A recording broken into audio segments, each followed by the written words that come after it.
Let me start. My name is Stephen Capra. I'm the Executive Director of Footloose, Montana, and we're an organization dedicated to protecting wildlife in Montana. And tonight is all about a candidate forum where we can discuss some of the issues that we feel are really important and many people across the state have indicated to us are very important as it pertains to wildlife. Before I start, let me read the following. And since I can't read my name without glasses, let me do this. This presentation is being recorded by the Missoula Community Access Television as part of the Media Assistance Grant donated to Footloose, Montana by MCAT. Now, we have a red and yellow card. We're going to limit answers to 1.5 minutes at 1 minute 15 seconds, the yellow will come up, and at 1:30, the red. And who is my wonderful card person? Oh, she's right in front. There we go. Before we start also, why don't we just take one moment? We've had a pretty serious national situation occurred. Let's just take one moment of silence for the victims down in Texas. It was a horrible, horrible situation. Thank you. Thank you all candidates for coming here tonight. It's a great pleasure to have you here. And what we really wanted to do was take a few moments to explore wildlife. Wildlife is such a vital part of our state. And if I can, we've got 3 candidates here that are on a bit of a timeline. And so I'd like them to just raise their hands real quick so that everybody in the audience can see who's kind of on a time push. I'm going to focus these first questions on them, and then I will turn it around to the rest of the group. So I will start right here with the 2 of you.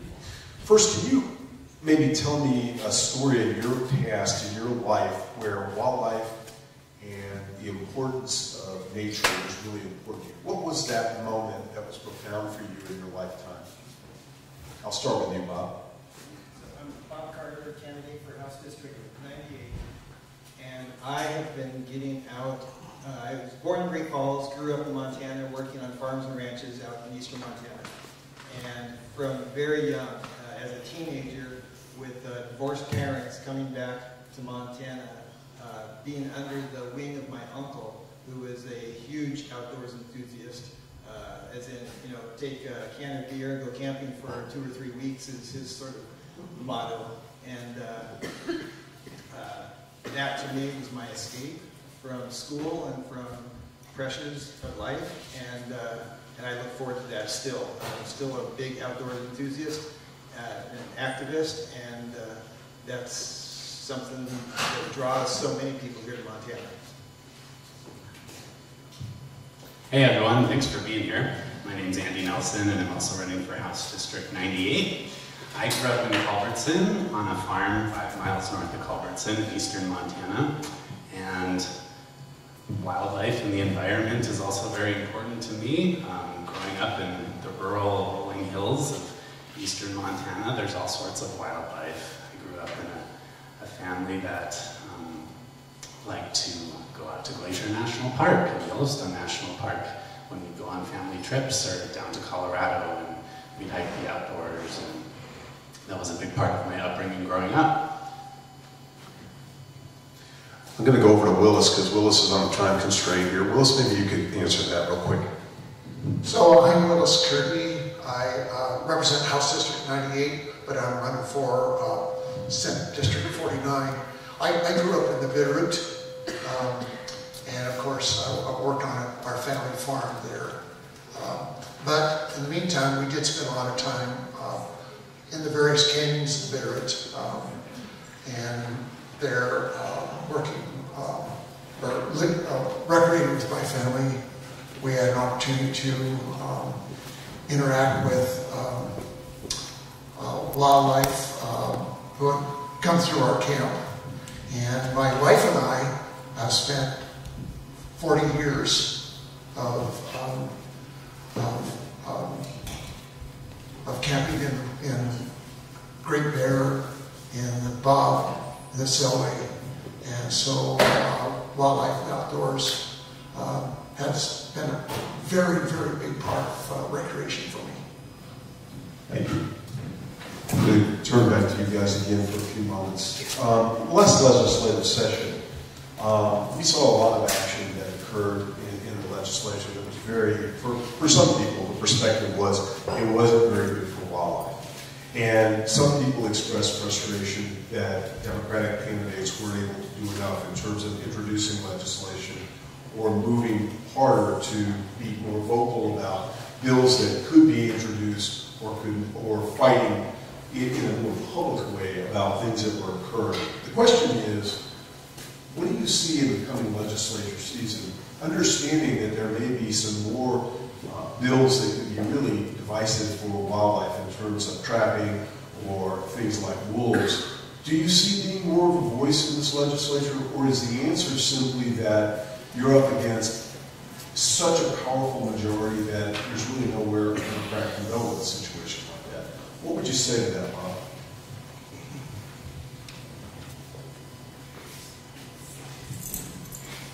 I am a firm believer of checks and balances in the district, and talking to the thousands of people that I talk to in the district, they recognize that wildlife is an important part of our economy, and very few people have touched on the topic of traps, although I am personally friends with several people, actually a couple and another woman who have both had their animals caught in traps. And so that was the first time that I've ever been aware of it. And in my opinion, fur-bearing animals are worth more alive in Montana than they are dead. And I would completely support that and continue to support it. Coming in as a freshman delegate, I'm here to learn, I'm here to listen, and so far, even hunting and outdoor activists that I know, they agree that fair chase is important, and an industry like trapping puts a black eye on sportsmen in Montana. Yeah, our wildlife and our environment is a way of life here in Montana, and I think most Montanans recognize that, and I think we need to make it clear in the legislature that we need to protect our species and ensure that our endangered species will continue to live on this planet and exist. They're part of the ecosystem. And I also believe trapping on public land should not exist. Willis, you've been involved in the legislature, so you can speak firsthand. Sure. In my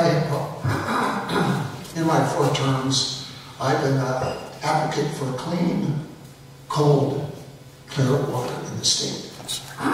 In every session, there's been efforts to degrade our water and our fisheries. In fact, right now, last week, the EPA told the Department of Environmental Quality that the House or Senate Bill 358 that we passed last session, which would degrade our water by using not numeric nutrient standards, but adaptive standards, violated the Clean Water Act. And during the session, as a vice chair of the House Natural Resources Committee, I adamantly opposed that bill from beginning to end.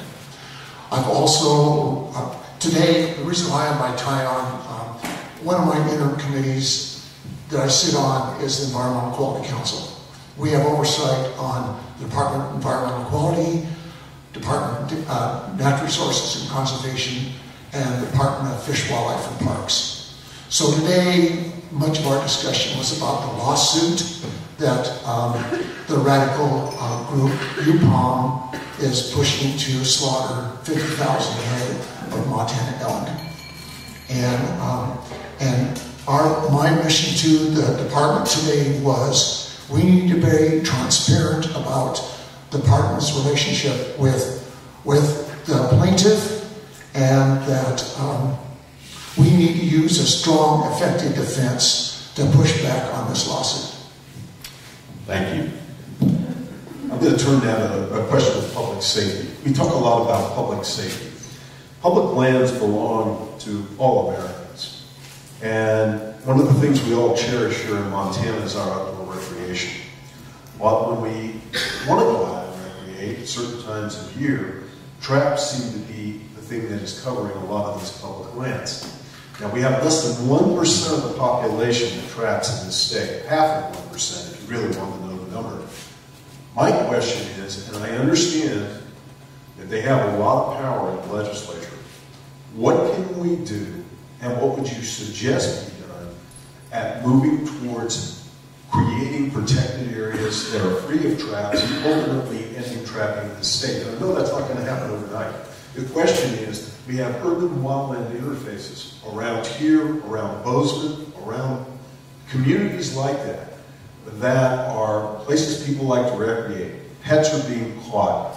This seems to be brushed off constantly. What could you do, or what would you say? Would you be willing to have a hearing on an issue like this? Yes.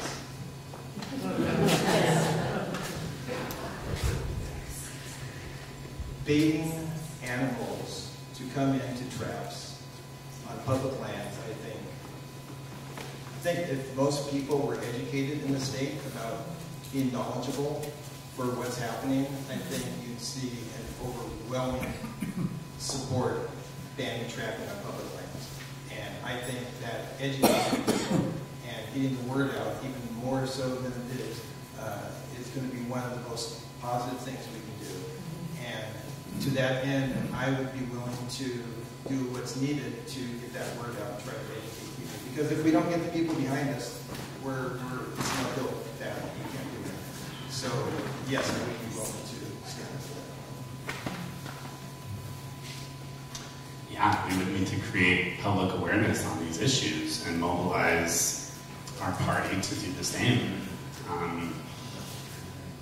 I mean, I can't imagine if my own pet were caught in a trap and how I would feel. And when that happens to folks, I think we need to scream about it, because that shouldn't be happening on public lands outright. So, mobilize, create change. Willis, I'm just going to say, you know the more realistic grounds up there in the legislature. Tell us a little bit about your thought on that.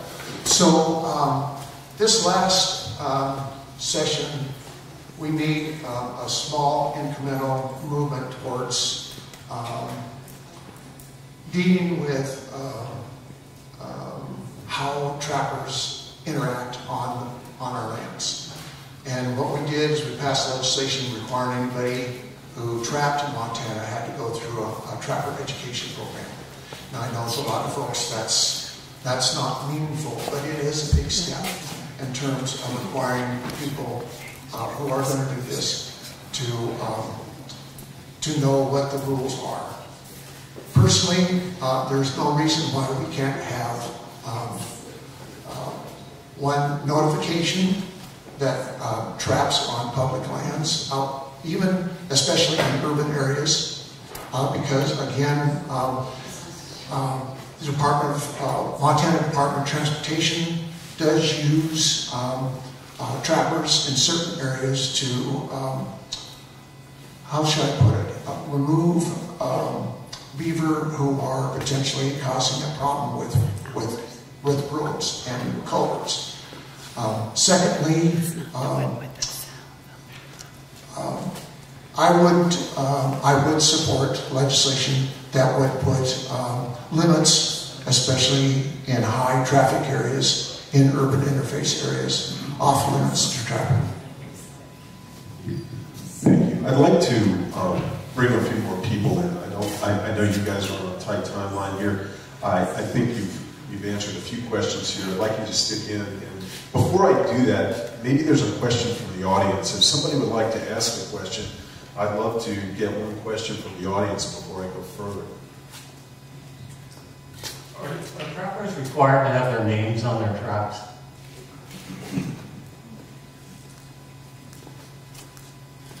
No.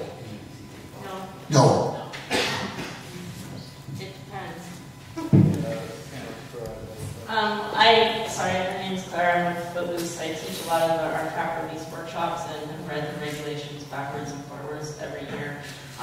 So if you have a license and you're on public land, you have a trapping license, you can have your ALS number on the tag. You don't need to have your name, so that can be sufficient.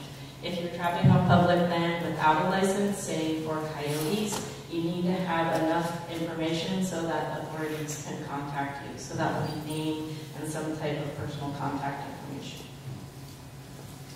There is accountability though. Yeah. Sure.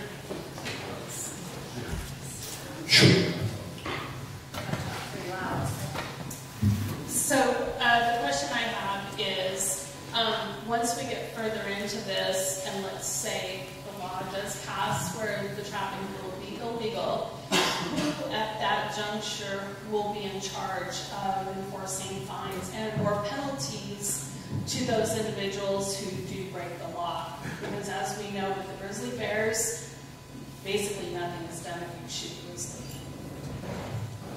Anybody want to take that question, right? Yeah, there's only one agency, Yeah. FWP. FWP, Fish, Wildlife, and Parks.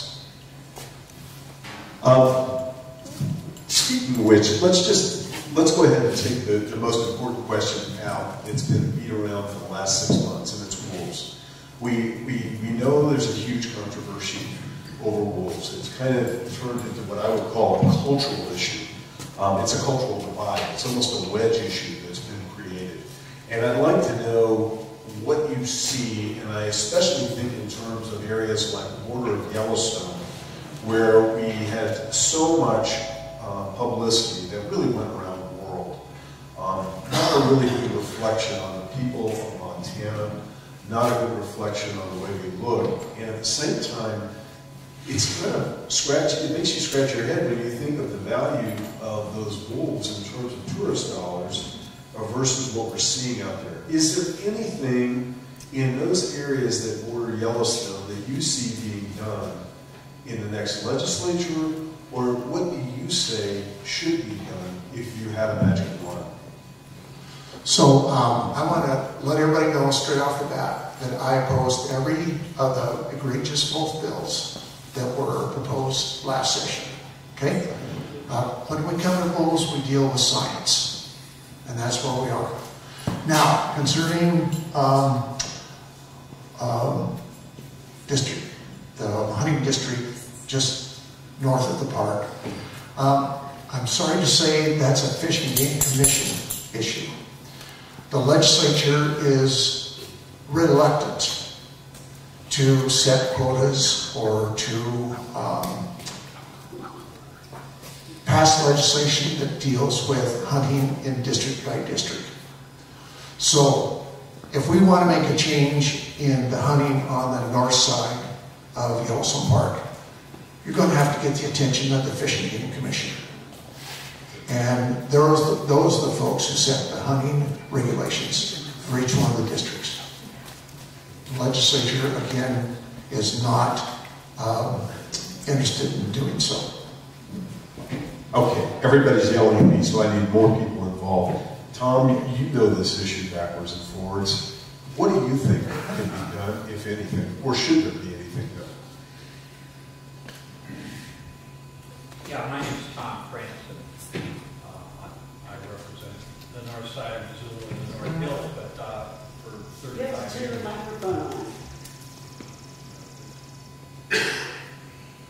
Wow. Is that better? No. Is that better? What's another one? Thank you.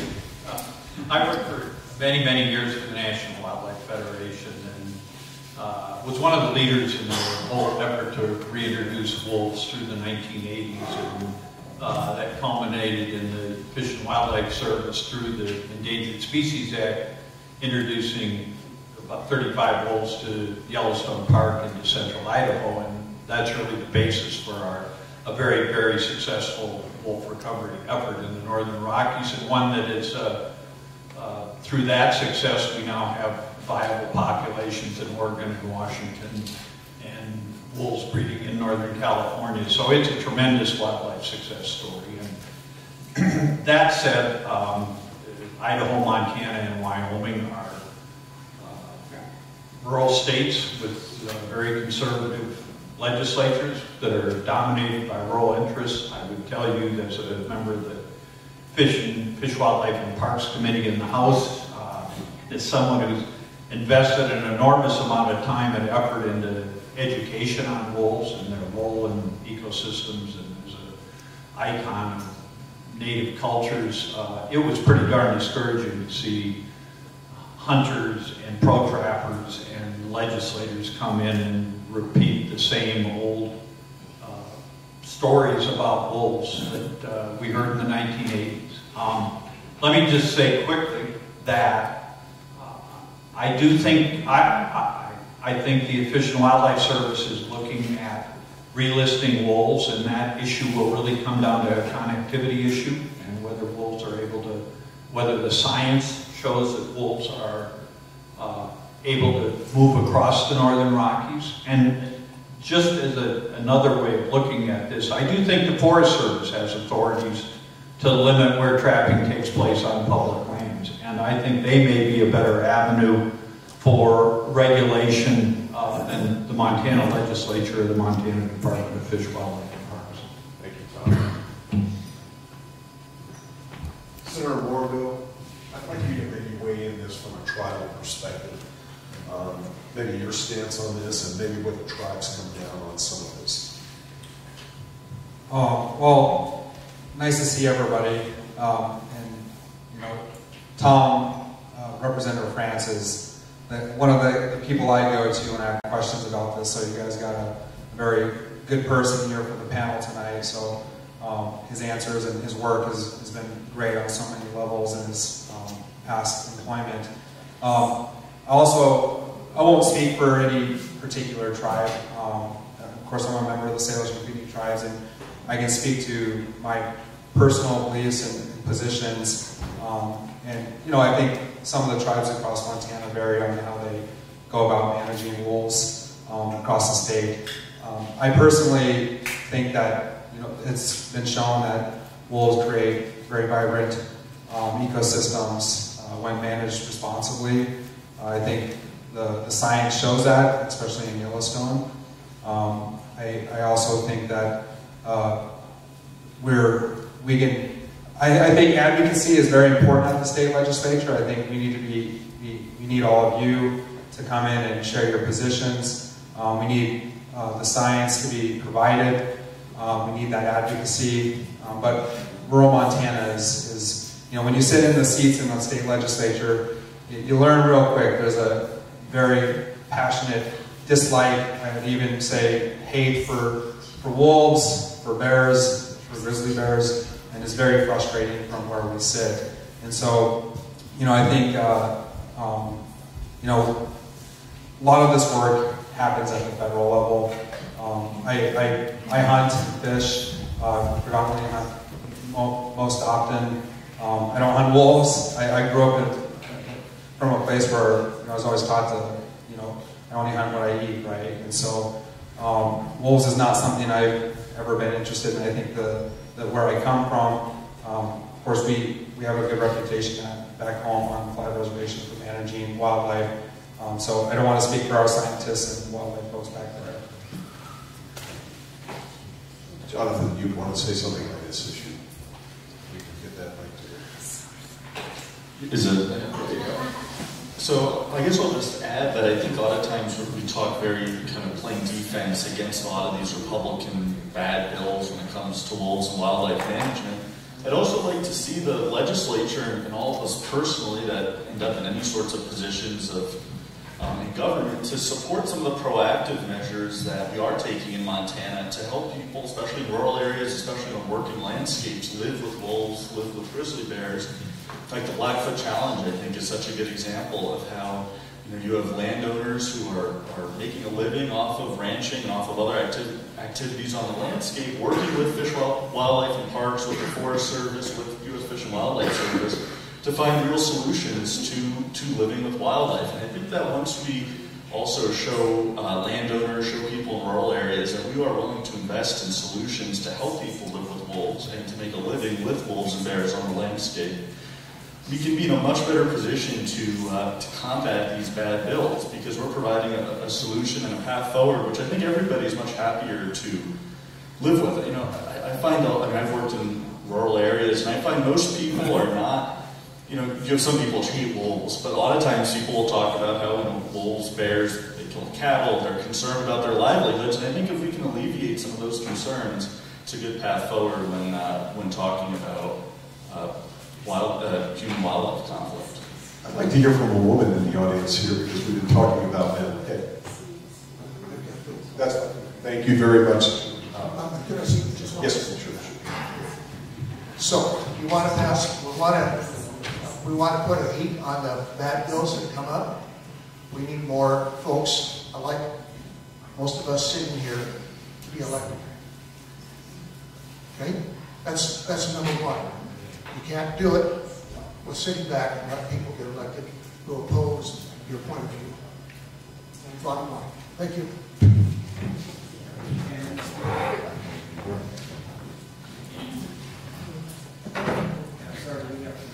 I'm sorry we have to leave also, but back around to trapping, one last word I'd say is Willis was right. There's not going to be any overwhelming quick solution to it. It's a lot of small baby steps. I think one of the small baby steps that would be important for us to be able to pass is geolocating all traps being required so that folks that are out with their pets and animals hiking around, if they have some software that can register where you are and map where those traps are, that would be a good first step to be saving our pets from at least that. And then hopefully we can take the next step after that. Thank you. Thank you, guys. I agree with everything they just said. Thanks for having us.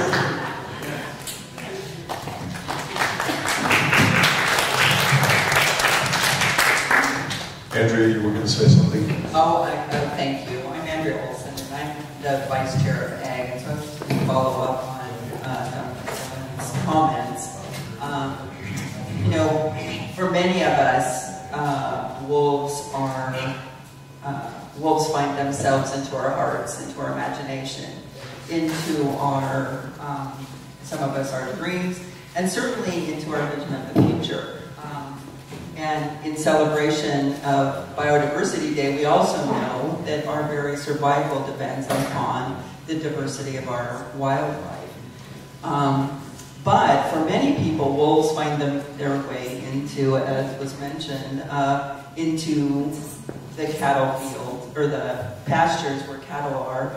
And we have made progress in that urban, well, I wouldn't even call that urban-rural, but in the wolf interface, by actually creating a fund by which ranchers agree not to shoot the wolves, and exchange, if there is a wolf that if wolves or bears have damaged their animals, they can recover the value of that animal, the economic value of that animal from that fund. And that's a way that we as Montana have made a commitment to the goals of wildlife preservation, at the same time recognizing the cost to our rural communities. Linda, would you like to say something? Then I'm going to go to Tom, because I know Tom's wanting to say something. I'll get to you, Connie. Right? Everything is being said.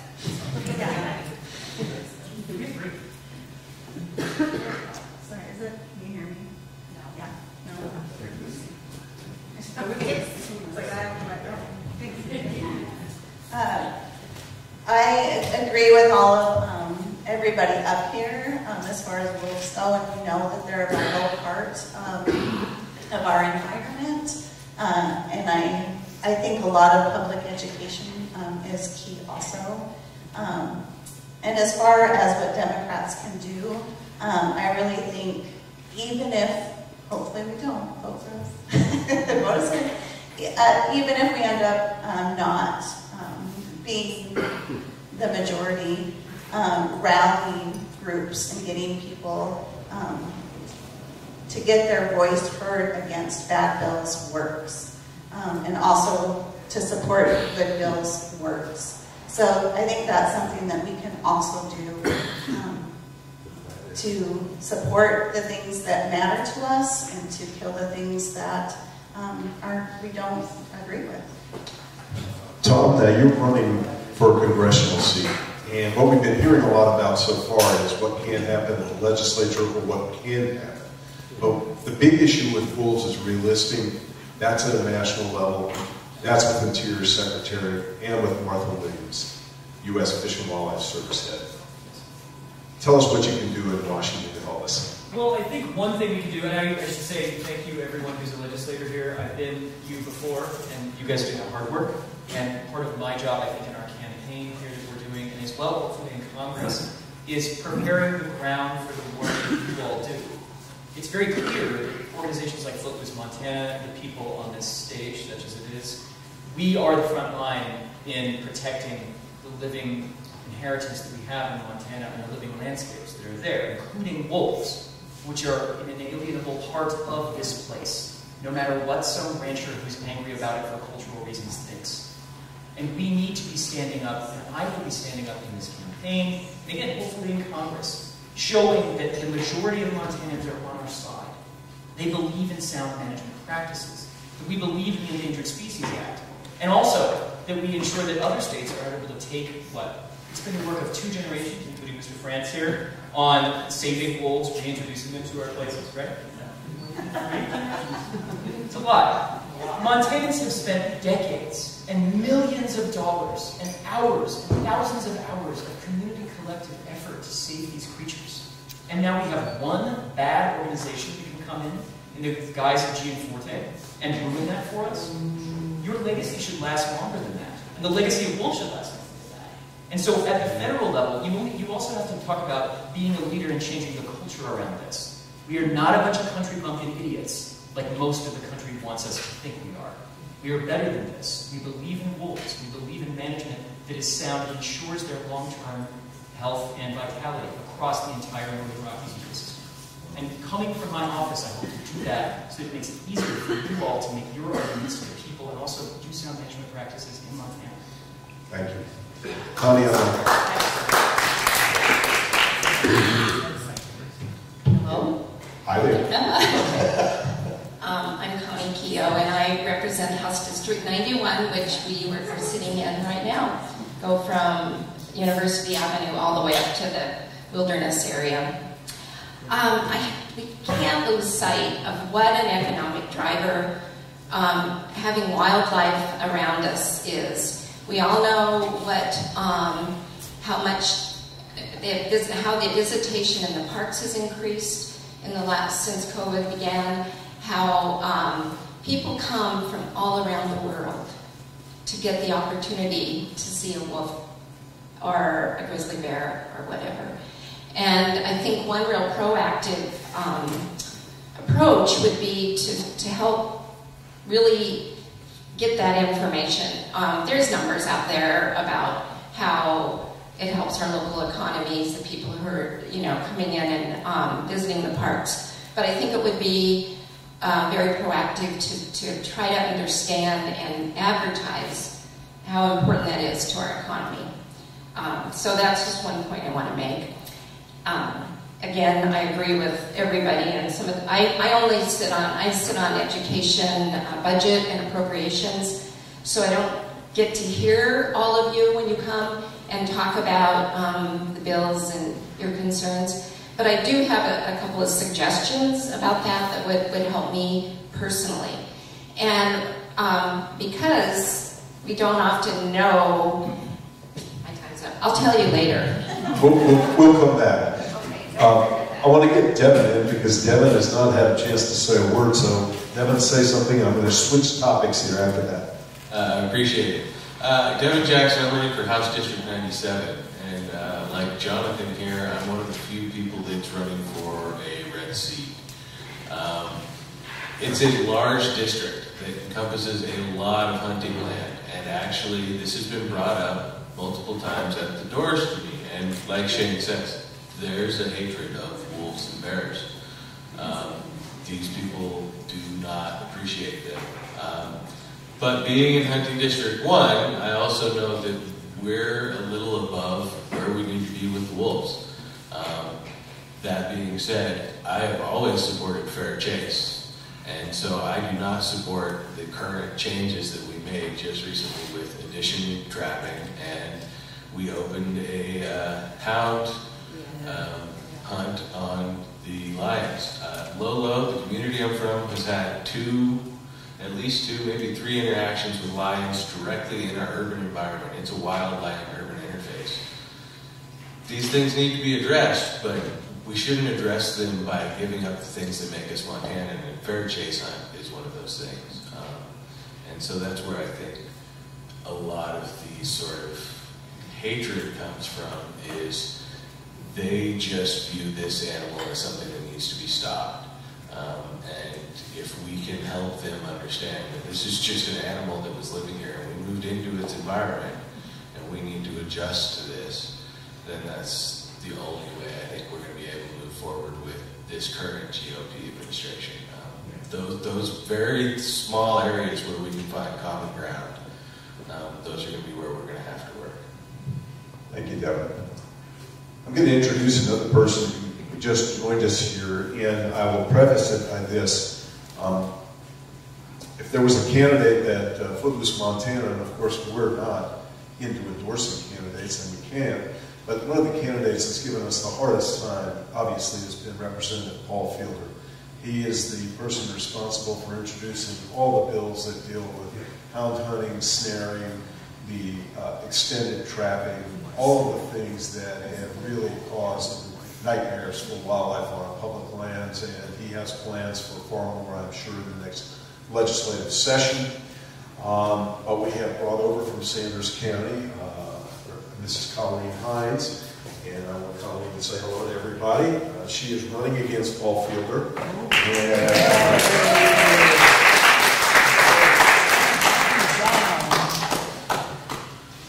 I'll let Colleen say hello, and she's obviously not going to be running on a anti-trapping campaign platform. Here.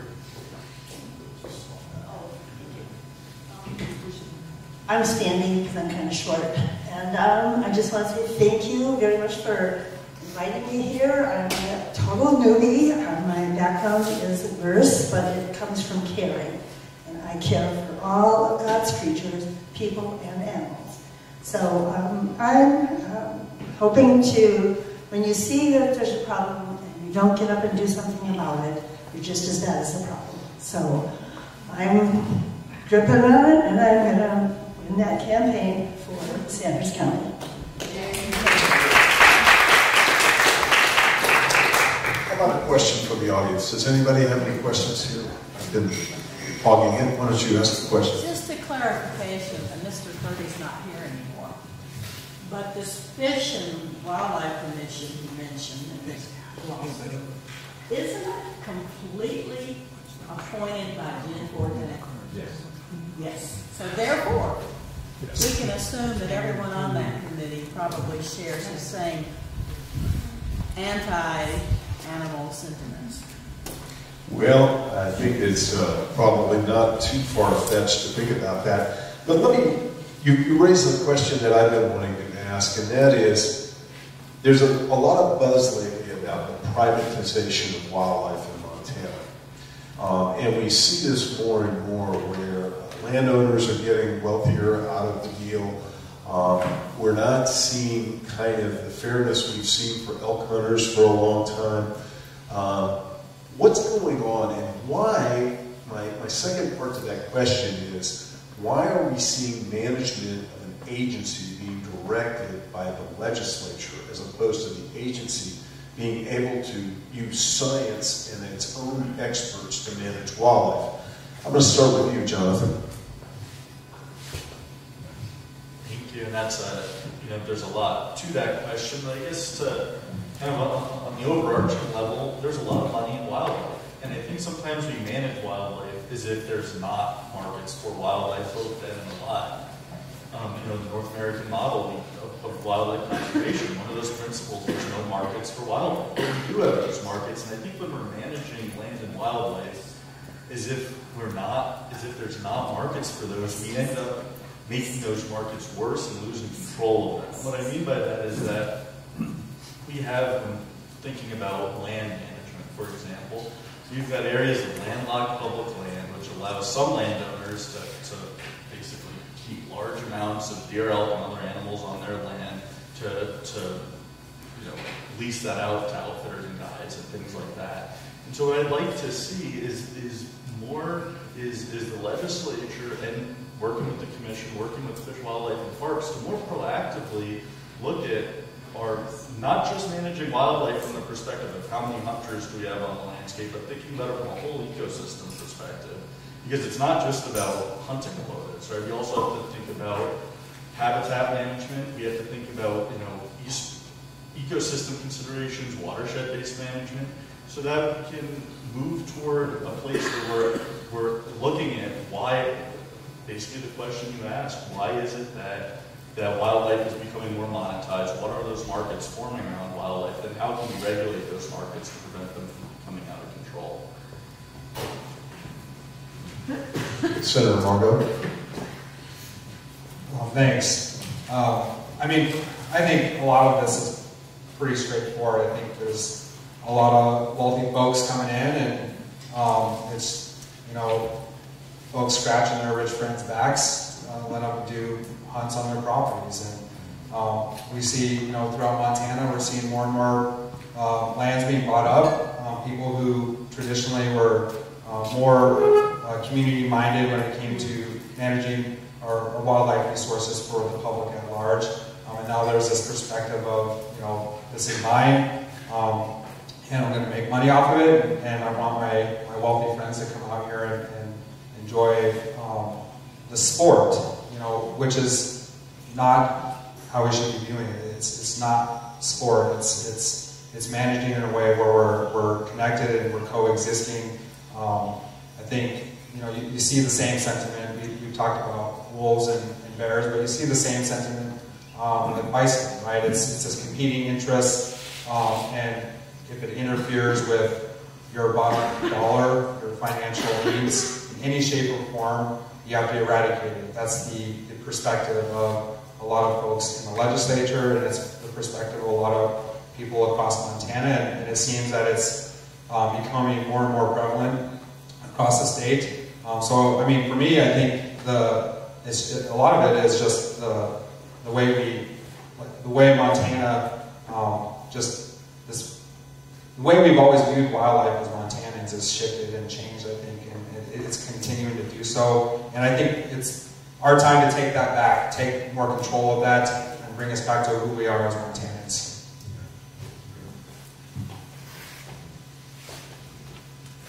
Tom, would you like to? I'm not going to step on Senator Morjo's well-reasoned and thoughtful things he was saying. I will just be the federal person here, so I can speak freely on these issues, which would be, let's just recall that the FWP commissioner, hours after they loosened the rules on trophy hunts, started selling $5,000 and $10,000 trophies. Yeah. What's what you're talking about? You're just privatizing public goods. That's all. Just wanted to toss that in because you can't hurt me because I'm a federal. And I can't afford his nuts. I think it's worth noting that really the biggest defenders in our political environment for public wildlife is the hunting community, rank and file hunters in Montana. And one of the biggest bills of the legislature was a bill introduced by one of the largest landowners in the state to privatize, to give landowners some hunting licenses. And the outcry that came out of hunters from across the state over that privatization sent Republicans scurrying for the darkest corners of the legislature where they could hide out and let Democrats kill that bill.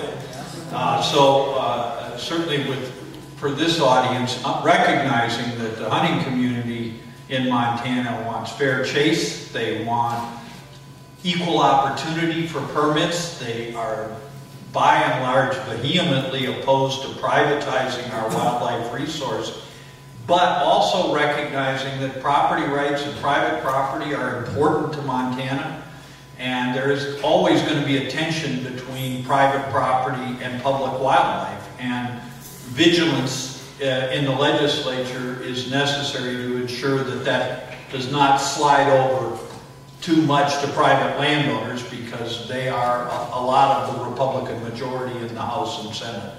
But really, we could not have stopped some of the biggest efforts to privatization without the hunting community's outcries over what was being proposed on the floor of the House and the Senate. And to add to what Representative France just said, that bill still almost passed. And that was even with all the hunters coming together in Montana, advocating for bear chase, for subsistence hunting, bringing Montana values to the legislature, and we still almost lost that fight over getting rid of that bill. And I think that the 11th hour, they still passed something, if I remember right. So I think they still stuffed something down our throats to give those big game trophy hunts more stability in Montana, sadly. Yes. I just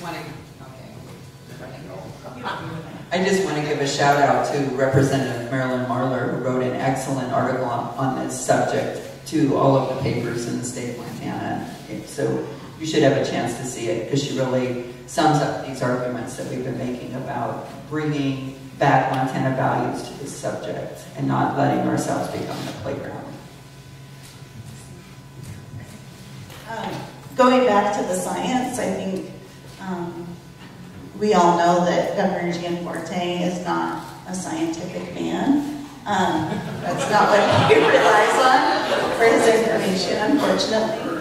And I agree with you guys. I feel like he's taken over Montana and he's trying to sell it to the highest bidder.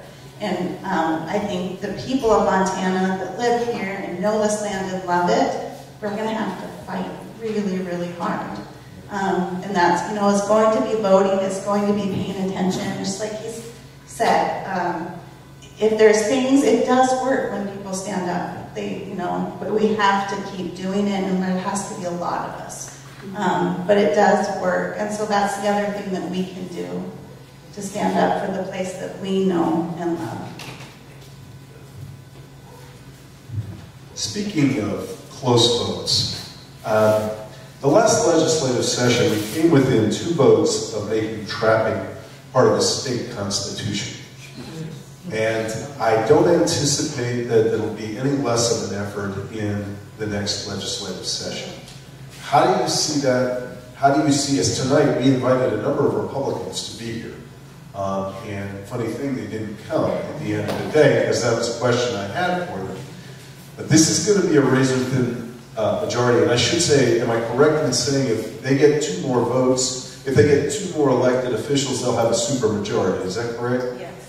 So that's another critical item in this whole thing. But the bottom line is, we came within 2 votes. Is there a strategy to stop this next legislative session, or is it simply something that we're going to have to count the numbers when the time comes?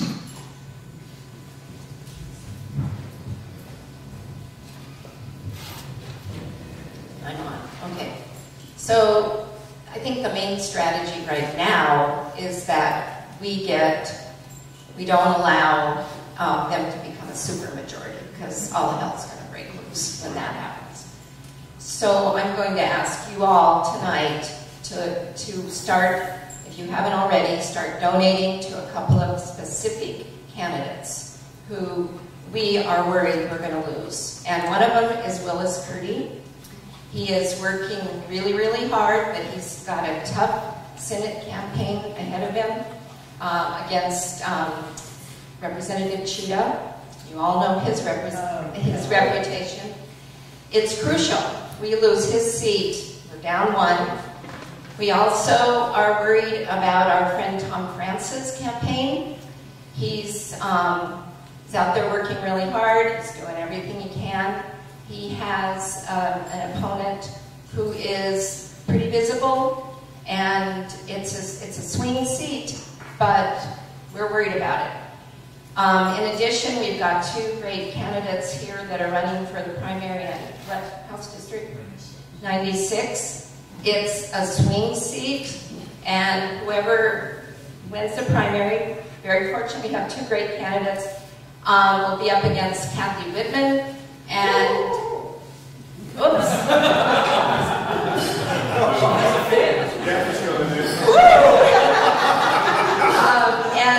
And we know we can get that seat back because we've had it before. That was Representative Winter's seat. So vote with your money, and also if you can contribute to Montana Democrats MDLCC. Yeah, just come and talk to me. I'll help you get your money there. If you want to donate to me, I don't have a tough race, but I'll send my money to where it's needed. Right now, the best way is to get the right candidates in there. Could you name those four again? We should be Curdy and... Yeah, well, for sure, right now, send money to Willis Curdy. Okay. And you can find him in Act Blue if you know how to get to Act Blue. I'm sorry, I get to keep and then Tom France. France, like the country? Yep, he's sitting here he's the good-looking guy at the end of the table. Oh, of course. Okay, and I can help you if you can. Tom, do you have your Act Blue up on your website? So Act Blue is, yes. Yep, or just write him a check tonight. He'll take them. And then when we get this primary over, donate to that campaign also. And there's more throughout the state. I could go on and on and on. You can also volunteer, but Yes. if you're not posting things, that all goes over the line too. All right, let's get back to the tough stuff, guys. Let's talk for a moment about climate change. We have an animal in this world called the beaver. And beavers do a pretty good job of storing water, and yet they're allowed to be trapped unlimited in our state. So they're getting completely wiped out anywhere they wind up going. Does that make sense as we move forward? Could there be some things done about that moving forward? Because we really need to store more water as we are, increasingly arid. What can be done? We're on it. So Devin Jackson, House District 27. I actually live right on Lolo Creek, and we have done a lot of great work with the Lolo Watershed Group out there to bring back the beaver to both the Bitter River and Lolo Creek. I can tell you what was happening just a few years ago. And not only did we have chronic dewatering from all the farms upstream that were stopping. Literally, the water stopped at the bridge at the highway. My house is just downstream from that, so my creek went completely dry every year. The beavers have helped that considerably. Putting in the stream gauge also helped so that we could monitor their usage. But we had serious erosion too. I was concerned at one point that the creek was actually going to undercut the railroad track behind my house. And the beavers, in just a matter of a few years, have built up 3 dams and have completely slowed down the creek at that bend in the creek. And the fish are happier because we're not chronically dewatered. And so there are measures that can easily be taken to help protect the beaver. The people that live on the Bitter River and on Lolo Creek are very happy to have them there. And I think that's going to be the key, is engaging these places where the beaver's trapped out and telling them, look, you get all this extra stuff. We get more herons, we get more fish because we have beavers. So.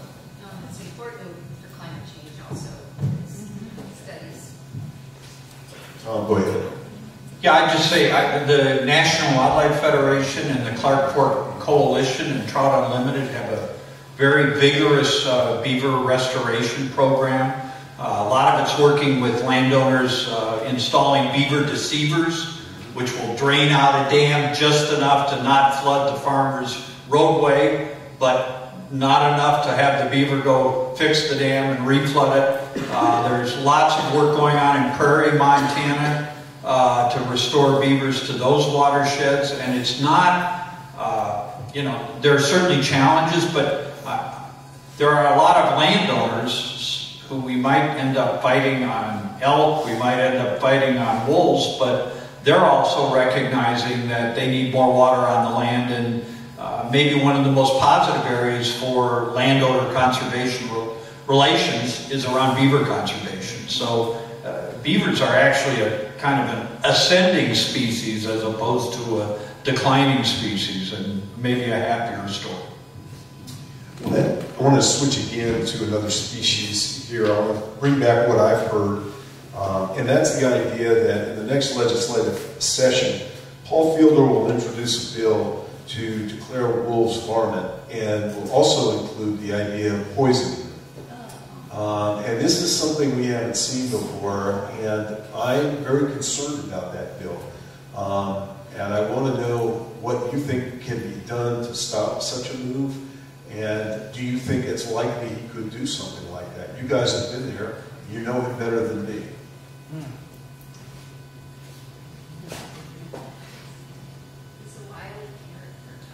He's a wily one, all right. That's very common.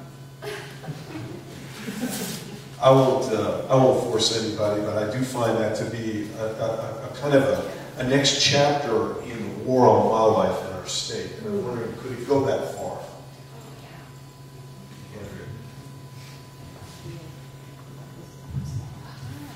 I think that's the problem with where we're at, is that we really can't predict how far we'll go. We saw the last legislative session a rapid passing of almost every bill that had been vetoed in the last 20 years.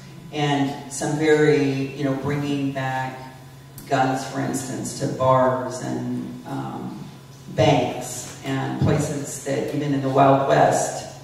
So I'm not saying he won't bring something like that, but something like that goes against all of the Montana values that we've been talking about, which the fair chase, the idea that wildlife are part of our culture. And I think that when he brings something like that, we do have to all respond. We will vote against that. But really, it's about this idea of defending who we are as Montanans, defending who we are and what kind of state we want to live in. Because when you start poisoning, you're poisoning one, you'll poison a lot more animals than you intend to. That's a bill with huge unintended consequences just on its face. But I think the biggest consequence is allowing or continuing to allow us being framed as who we're really not in Montana. And as Representative France says, when the people come out and say that's not who we are, when hunters and fishermen, women come out and say, no, we want it to be this way, it makes a difference. You're elected. What's the first bill on wildlife you're going to work on?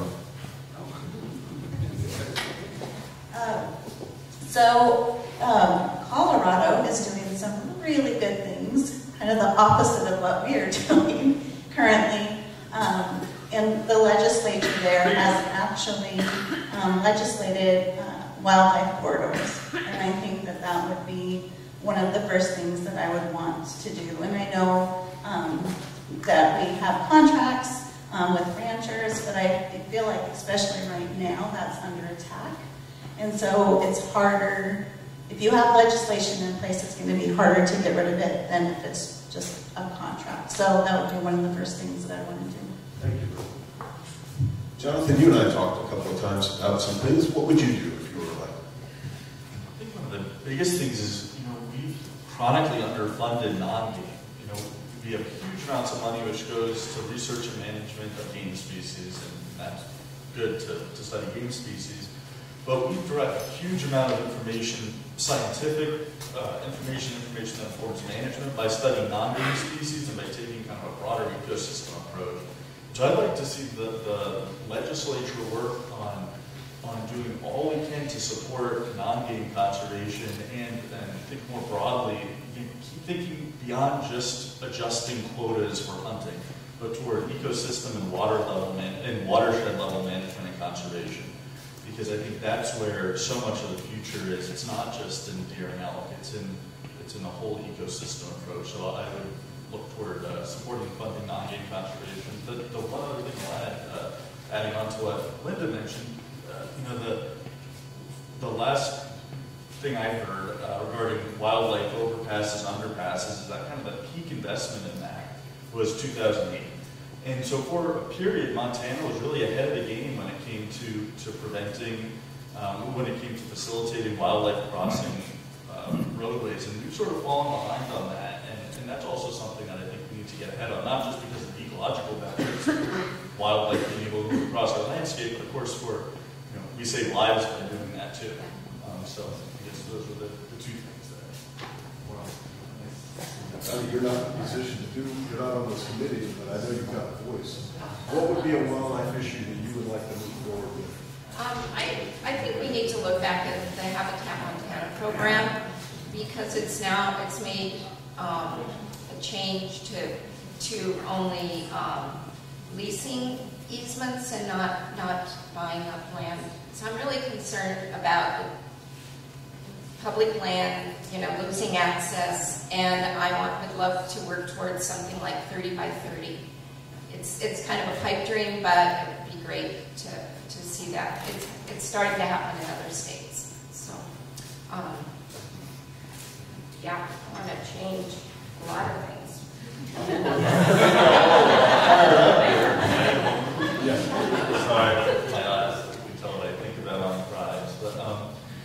I also think, you saw during the last legislative session a lot of attacks on conservation easements, and one of the things I'd really like to see is us, I view conservation easements as one of the most versatile and positive tools that we have to protect wildlife habitat, recreation, and we can pick up so many different important things there. So I think we need to defend easements that are in perpetuity, and we also need to support land trusts that are working on conservation easements and help with identifying critical parcels to put in easements, especially as we see a lot of growth in our valleys here that we need to engage in the easement process.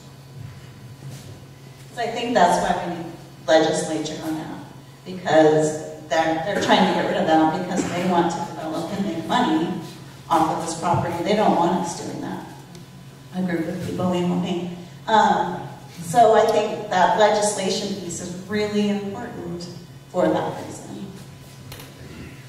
Now, Tom, you're in Washington, so we need you to do the big legislative push, and I'm going to get back to you. So here we are, and you're a congressman, and this is what you're going to do for wildlife here. Maybe it's telling the president I'd like some national monuments created here and protecting some big land, or maybe you're telling the president, hey, you could ban trapping nationally if you chose to. I think he's going to want to hear you, so come on.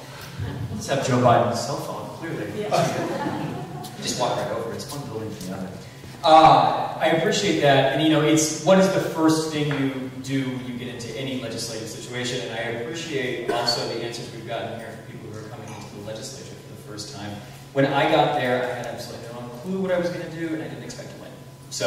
And I was able to pass bills, so I really appreciate your work, and we'll talk about that in a thought there. Everything that you said, banning trapping, we're there, but I think there's two things specifically that I'd really like to focus on, and it's just one of many. We have an issue in Montana specifically that we can lead on nationally, and that's around corner crossings. Wildlife that we're not able to interact with, wildlife that the community that we, honestly, that what the herds are managed and owned by the people. We cannot access our herds because a bunch of rich Texans figured out that you could buy little corners of land. Are you all familiar with what constitutes a corner crossing? Yeah. Well, let me do a little thing for you very, very quickly. This is a corner crossing. This is private land. This is private land. Public and public. You see this big X right here? I look like I'm doing the sign of the zodiac. Right now, the law does not allow, or it has not been adjudicated, whether you as a citizen can walk from your public land owned by all for all, from here to here. Because this minuscule point is owned supposedly by the landowner. They have done this and bought lands purposely with the checkerboard nature of our public and private lands in Montana as the heritage of the railroad to privatize effectively public lands. And you said this is a wildlife issue. It's a wildlife issue because a community that can't actually get in front of its wildlife, manage its wildlife through hunting, or also run guided trips there, use this for community uplift and for economics. is not going to be able to support that. And I see the red here, I apologize. But there is a way to fix this. And Montana can be the place that puts this pioneering legislation in front of the nation. Because what is happening here has been a test case for rich landowners from other places all over the country. And it's something that honestly doesn't cut Republican or Democrat. It's one that just cuts naturally. You should be able to access our lands. So that's where I'm going to start. Thank you for listening to this. Sure. So I have worked with Trout Unlimited and Low Watershed Group on chronic dewatering already. It's a serious problem. The state is already looking at how do we redefine our water rights. This is going to be even bigger for places like Bozeman, who aren't as lucky as us and are going to run out of water. But luckily we do have groundwater. The thing that affects Lolo most is transportation, and so I was looking at being on the transportation board. We have 2 giant highways through the city that we have no control over, and so being on the transportation board, that would give me a big advantage in helping push some sort of animal crossings. We have a growing problem with black bears in Lolo. I've talked with Jamie Jonkel, and I've looked at the problems with the bears crossing under the interstate here. They have trouble crossing Highway 12. I've already worked with people like Land Tawny and Five Valleys Land Trust and other land trusts on establishing grizzly bear corridors and wolf corridors and those sorts of things. If we can create safe passage for these animals, it's going to increase our tourist dollars here. In the east, where they are still looking at management, it's a little different, but in the west, we have looked almost entirely, we're a tourist industry now. We're not an ag industry anymore out here. I think we need to do what we can to save the ag and help them, but it's going to be, our key is going to be in tourism in the west, and so the corridors will help that.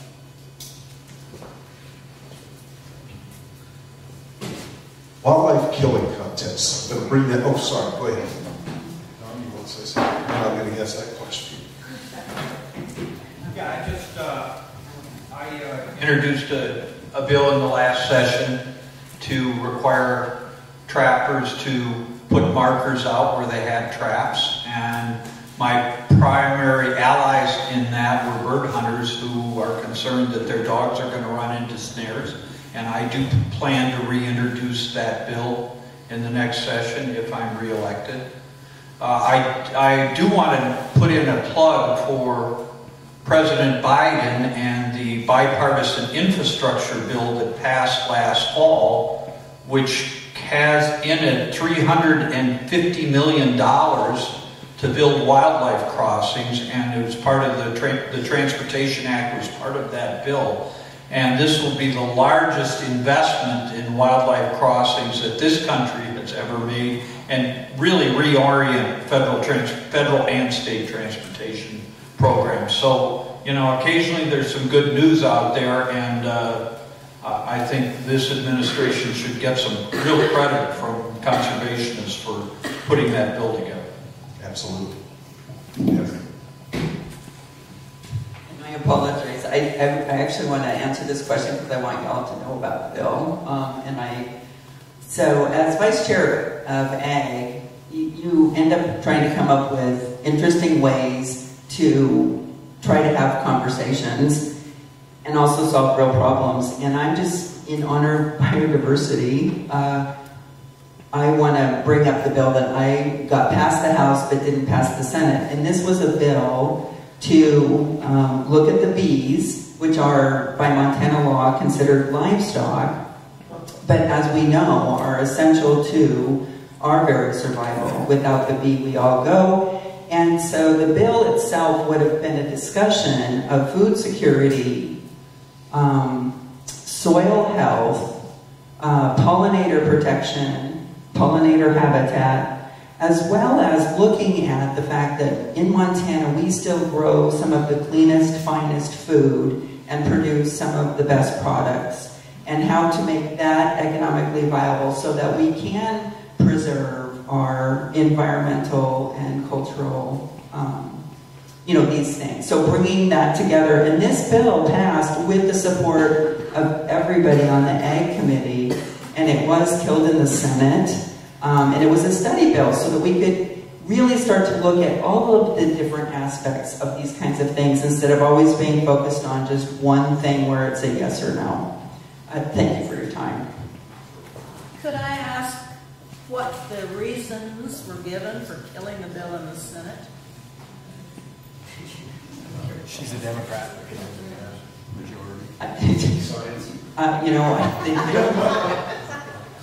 I don't know their reasons for killing my bill in the Senate. No. It was such a good bill. It could have opened so many doors, but the Senate is a different animal, and I look forward to being in the Senate so that I can help change that, at least for some bills I think are important.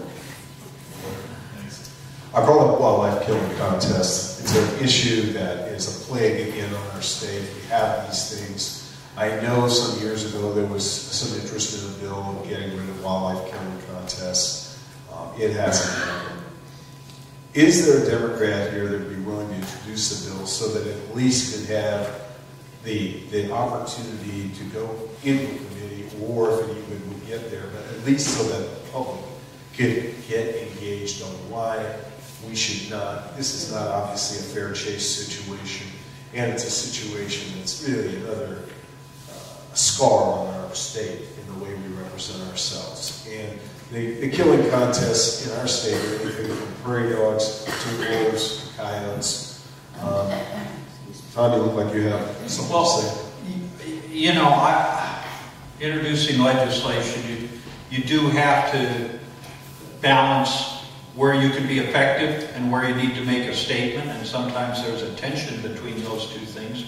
I believe both Representative Olson and I have signed on to a national letter of state legislators to the Biden administration asking the Forest Service and the BLM to end wildlife contests on public lands. And I think that's a better forum for waging this fight than the Montana legislature. And so you make your strategic choices. I'll think about it for the next legislature, but I have weighed in, and I know Andrea has, saying to the Chief of the Forest Service and the Director of the BLM, these are not appropriate activities for our public lands. Isn't animals on land, I don't care where they are, they're not Montana animals, they're not Wyoming animals, they belong to the United States of America. And does not the federal government therefore have first authority over these animals? Department of Interior, Deb Holland, and doesn't she have some authority? Wildlife is generally managed by the state. So wildlife is managed by the state generally, whereas the land is managed by the federal government unless it's state land. So in other words, Forest Service is managed by the federal government, BLM lands, federal government, Park Service, federal government, but the wildlife falls into management of the state, like fish, wildlife, and parks. So who decides who's on and off the endangered species list? The feds come in on things like that for sure. Because they also have complications, like we have here, where we've had this complication of the wolves being relisted or delisted here in our state. It can be complicated. Tom, you want to weigh in on that? You sound a lot smarter than I do. Well, generally the states have wildlife management authority, and generally the states are recognized as a trustee for the public resource found in wildlife. That said, the federal government does have primacy on federal lands, and the federal government can choose to regulate all manner of wildlife activities on public lands. And there has been, for the last several years, a ferocious fight in Alaska over whether or not the state could move on to national parks and park preserves and kill bears and wolves. And I think the Biden administration has just revoked, or the courts have just rejected, a Trump administration decision to give primacy to the state of Alaska. So the federal government generally defers to the state, but the federal government also has responsibilities for managing multiple uses, including wildlife, and in some situations they can be prevailed upon to assert that authority on public lands. And that is true for these wildlife killing contests. Good to know, thank you. Just quickly, this is a federal issue, as Tom was saying as well. One, I would say that, this is speaking to the congressional, I don't want to take this way for everyone else, but I actually broke my mic. Come on. I think your seat's right there. We have another federal person here, so I should. Well, I think we'll do this. We've been together for quite a while. So we're talking about the way I think that we're seeing our lands and the product of our lands and our birds be used basically to make people like Donald Trump Jr. and a bunch of idiots who saw Yellowstone seem like it's more appropriate to move here. And the federal case to be made here on how to just change and to show what the people of Montana want and show Montana values to the rest of the country, as we have before, pioneering in the first place on, for instance, wilderness areas. We brought that to the nation. We need to show what it means to be stewards of federal lands within the bounds of our states. And in the congressional office, you need to see someone, I think, who understands that it's not just making laws, it's showing the values of our communities. Because, like it or not, Western states across the West, they follow our lead. We are authentically Western. We are authentically hunters. And they see what we do, and if we provide a bad example, we provide leeway for Wyoming, Idaho, and other places to do even worse things. And so I think it's important when we're talking about the interplay between federal and state regulations here to acknowledge that there's just the tone setting. It comes from the federal races that we run, like me and Monica, and also that comes from legislating and being a part of that. So it's important to note. Monica, let me catch you up. We're going to, Tom has decided to put an anti-trapping bill in the legislature, and we've got a few other things going. Jonathan is going to work on a wilderness bill, so we've got some interesting things coming up, and of course I'm kidding you, but we've been asking everybody what they do if they were elected, and we were trying to get a sense out of the gate when it comes to wilderness and wildlife. And for you, I'm going to step back for a moment, because you do a really good job of this usually. Tell a story about yourself and what was your first connection with, say, wilderness and wildlife, and what kind of an impression it had on you and how it's guided you. Thank you so much. I'm sorry I was late. But thank you for doing this and having me be here. So I grew up on a ranch in eastern Montana with my 9 siblings, and I think I have, I'm deeply, deeply formed by the natural world. It was just part of every moment. When you grow up really far out in the country, we saw the northern lights all the time. I mean, that was just part of what we did. So I think in terms of, the wilderness, wildlife, my dad wanted to have wolves on our ranch. And this was back before, they had been reintroduced in Yellowstone. And we had a fairly significant sized ranch, but it wasn't big enough for wolves because their range is so huge. But he actually built these poles so that we would have eagles and bald eagles. And so they actually did come and build nests and families there. And my dad always said that if he passed away a few years ago, and he said, if I come back, it will be as an eagle. And so whenever I see an eagle, I always think, my dad's watching over me and he's got me. But we had a dog that was half coyote, half German Shepherd. And we would drive the truck on our driveway, which was 3 miles long, and she could keep up with us, going 30 miles an hour. And that was just this amazing, amazing experience. And just one last thing. I mean, I could go on probably all night about my childhood and stories and the impression of, living with wildlife. But another story is walking home one night, late at night, and I heard the coyotes, and it was scary. I was really scared, and I just ran all the way home. But it was just a part of the way we lived, and the world we lived in, and a part of our lives. So it's formed who I am, the values I carry, and that's a little bit about my dad and the impact he's had on me. We're a bunch of people here who care so much about wildlife, and you can imagine there's a lot of people in this room very frustrated about the wolf situation. And I understand it's not the backbone of any campaign that someone's going to run. The question is, what can be done in Washington? We're working on this relisting, but the rumors keep coming out that it doesn't look like much will happen. Are you confident that the government can relist the wolf? And if they don't, what can Congress do? Or will Congress act on it? So the conversations that I've had across these 16 counties that make up this new congressional district have involved the grizzlies, the wolves, all of the trapping issues.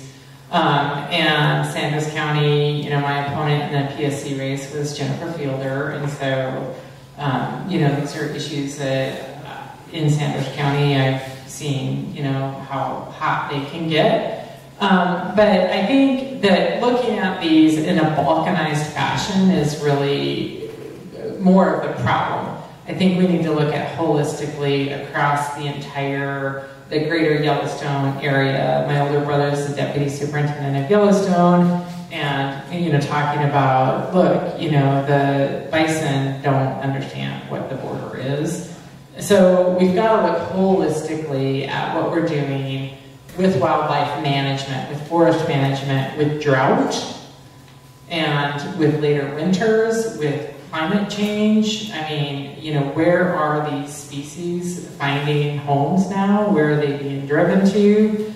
And I think all of this has to be looked at holistically. So I think what Congress can do and what I can do in this seat in Congress is to bring a voice and a place for all of these issues to have a central location for hearing and understanding. So we can hold congressional hearings across the district, and we can invite people who have a stake in this to come to the table to participate at every level, because we can no longer isolate our problems and fix them something here and it has 10 things pop out over there. Mountain lions, and I have a bear in my yard and the base of Petty Canyon.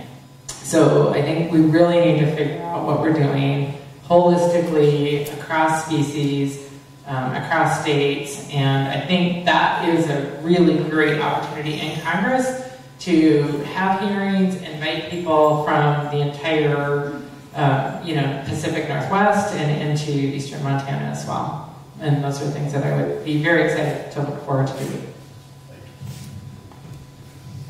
I know there's some people that wanted to ask some more questions, so in the audience, do we have some people who have any questions they'd like to bring up?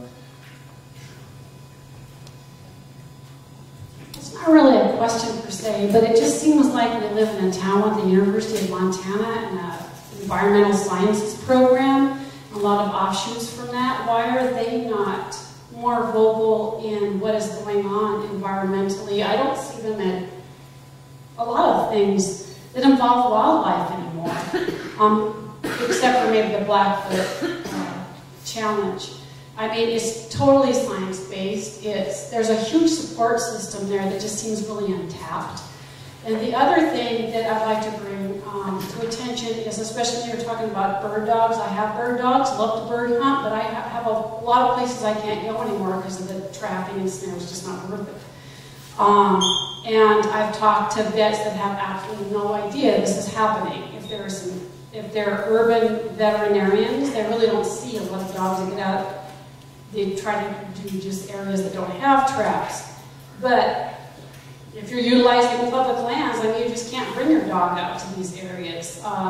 It's just not worth it because of the trap situation. So I think that's another untapped educational venue is VET, the American Veterinary Association. They see what happens with cyanide bombs, with poisonings, with snares, with dogs losing their paws. It just seems like that's what you don't hear from, oh, I've talked to vets that have no clue this is happening. So it just seems like that would be something that might be hopeful. Right. Well.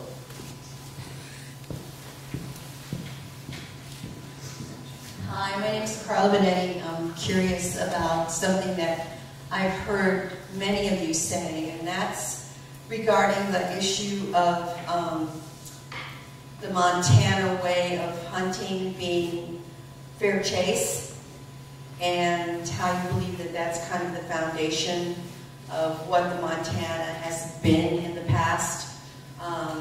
I come from hunting people back in the Midwest, and there were people that hunted to fill the freezer. There were no things on the walls. There was stuff in the freezer. But I'm curious. You're all Democrats. There are no Republicans here. How do your colleagues feel about the notion of fair chase still being the way that hunting in this state should be? Tom?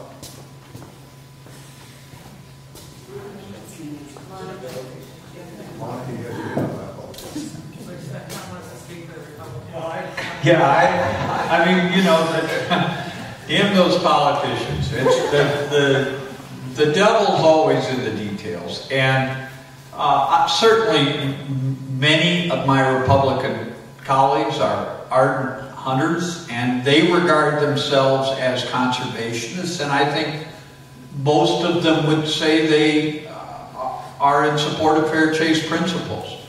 And now would I agree with them on looking at all of their practices? Probably not.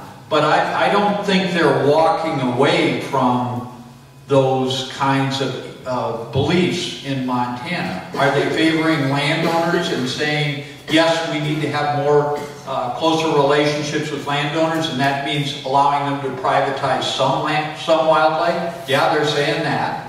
But they're taking their kids out to hunt. It's an important value for them too, and it is a place where occasionally we can find some common ground.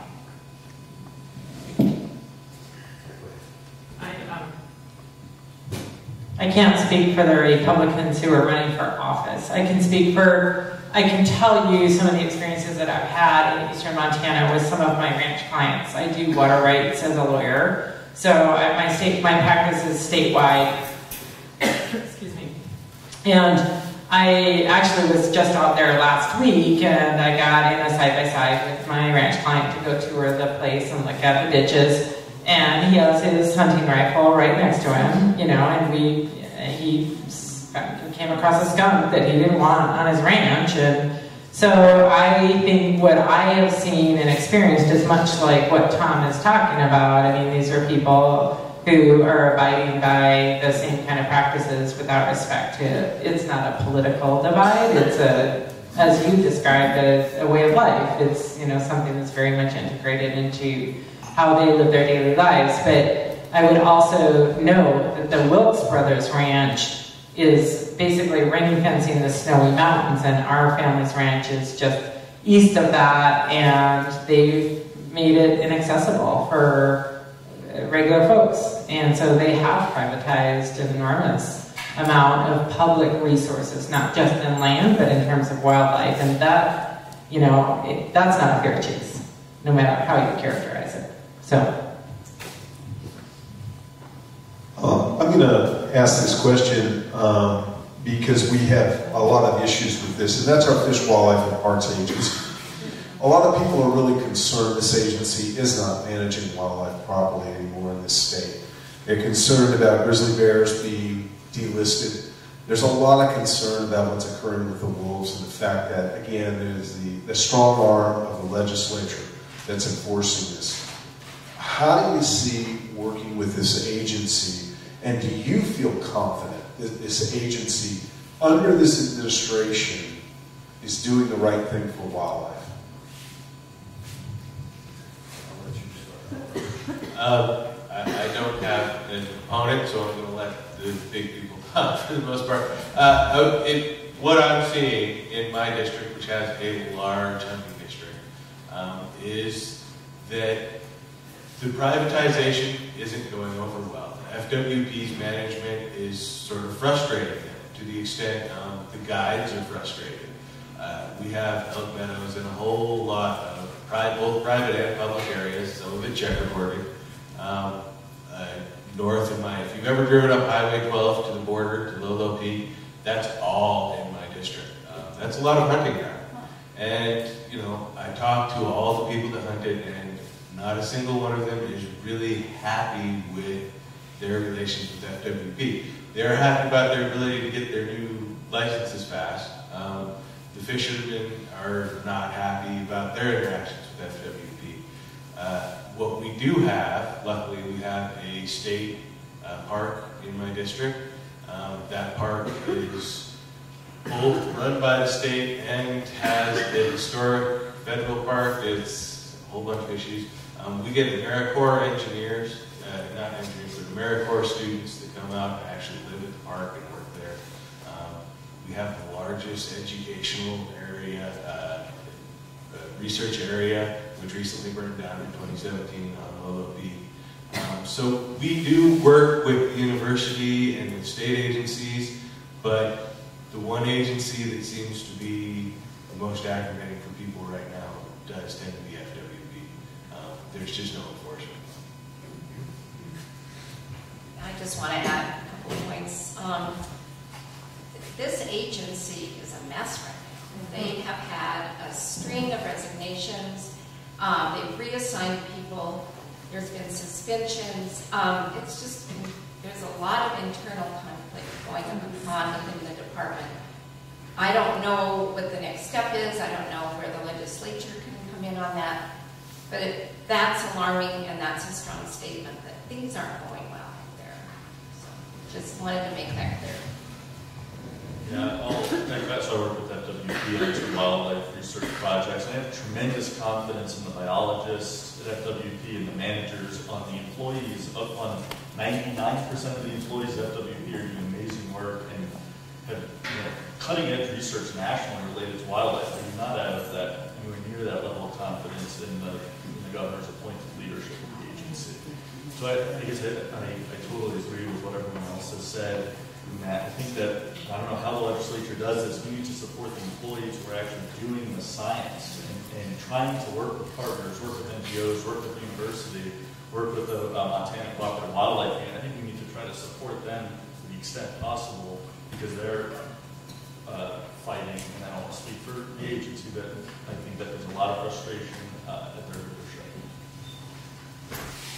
Anyone else want to say anything? Again, closing comments, but Monica, do you want to say something? I just wanted to give a shout out to Pat Byarth on the commission, because he's a lifelong friend of mine. We kind of grew up together, and I really admire and respect him, and I know he's trying to do the right thing with difficult circumstances. So I just wanted to give him a shout out. Let me tell you, she is right on the mark. And Pat's term expires in December, and the rumors are not good about who may be replacing him. And that will mean that the governor will have complete control of the commission at that point. There's one person at this point who is an independent figure on that commission. Again, it's a little more nuanced than that. The governor appointed Hank Warsich to be the director, and Hank, for better or for worse, his inclinations are to work with landowners and to see them because they're providing the habitat. Let's not adopt regulations or hunting that antagonizes him. Hank had the department propose some elk hunting regulations that 4 of the 7 Gianforte appointees, or 3 and plus Pat, rejected. They did not want to go where Hank wanted to go by way of privatizing elk resources. So where that debate goes, I'm not sure. I will say, to Connie's point, Hank and his philosophy has caused a number of biologists and senior managers to either retire early or to get the heck out of the department, and that is very, very troubling. That phenomena is not just at Fish, Wildlife, and Parks. The Office of Public Instruction under Elsie Arnson is a disaster. The state mental health hospital at Warm Springs is been decertified by the federal partners. We're seeing an exodus in other agencies as well, and that's because professional managers are being undermined and overridden by the political appointees of the Gianforte administration. So these, elections have consequences. But that's not to say it's all black, because Gianforte did appoint a citizen commission at the Fish, Wildlife, and Parks to oversee Fish, Wildlife, and Parks, and they have told Hank on a couple of occasions, we're not going where you want to go. And that's testament to their independence and also to what they hear from Montana hunters and Montana citizens about wildlife management. Thank you, Tom. Let's move into closing statements. And again, closing statements with the framework of thinking of what you can do and what your thoughts on really helping wildlife, helping wolves, helping end this nightmare of trapping. And I want to first of all say thank you very much for being here tonight, and Monica for running over here. And before I do the closing statements, is there anything else you want to say for running over here and not getting enough time? Is there something you'd like to highlight before I do that? Okay, all right. Let's move into that. I'll start with you, Senator. Well, first off, I just want to say thank you all for having us tonight and taking the time to come out and hear what we all have to say. I continue to learn a lot, especially from my colleagues. I think a lot of times folks think that, if you're a senator or a representative, you know everything. Continuously learning, or maybe some senators, maybe I should rephrase, and representatives think they know everything. But I just want to say that I think what I see at the state level is Tom talked about this earlier. Tom France. I know we've got 2 Toms over here. Sorry, Tom.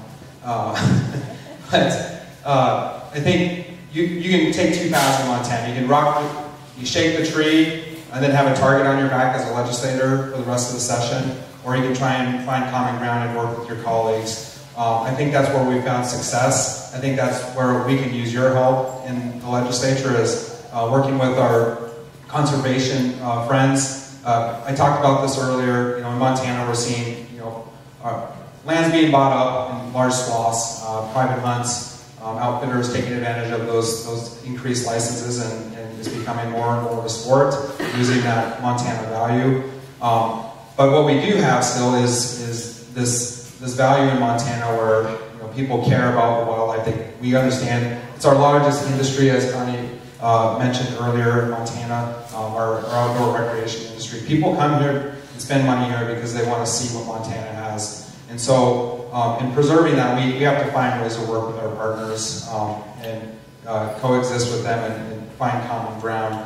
And so I think that's really, at the end of the day, where we're going to have to work together. I think we have to come together as Montanans collectively and support each other and oppose bad bills, especially as those big money signs continue to pour in to those big landowners that are buying up all the land in Montana.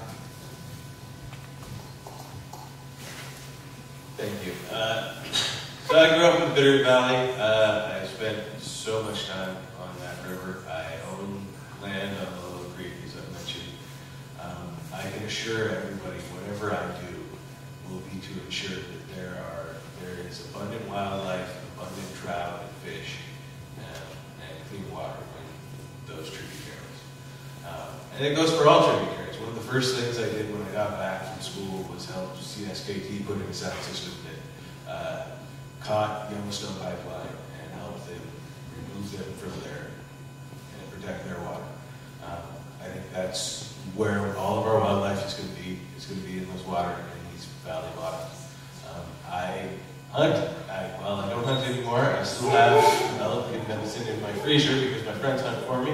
I don't need to anymore. But I still fish. And, you know, I'm not an expert in these areas like some of these people, but I am an expert in my community. And my community's been very clear. What went down with the Wilkes brothers, giving away trophy bull elk tags, that's not acceptable. You know, trapping, that's not acceptable. Hound dogs treating the lions is not acceptable. We need to do something about the wolves and the lions, but we need to do it in a reasonable and a Montana way. And so that's where I think I'll get things. Well, thank you to Connie and Andy for hosting us tonight. It's always a great opportunity to come up to Tim's Rooms. I can't wait to have my glass of wine. I hope you'll still be open. Okay, you know, I just want to talk a little bit about, I grew up on a ranch in south central Montana, and I learned to love and enjoy the outdoors.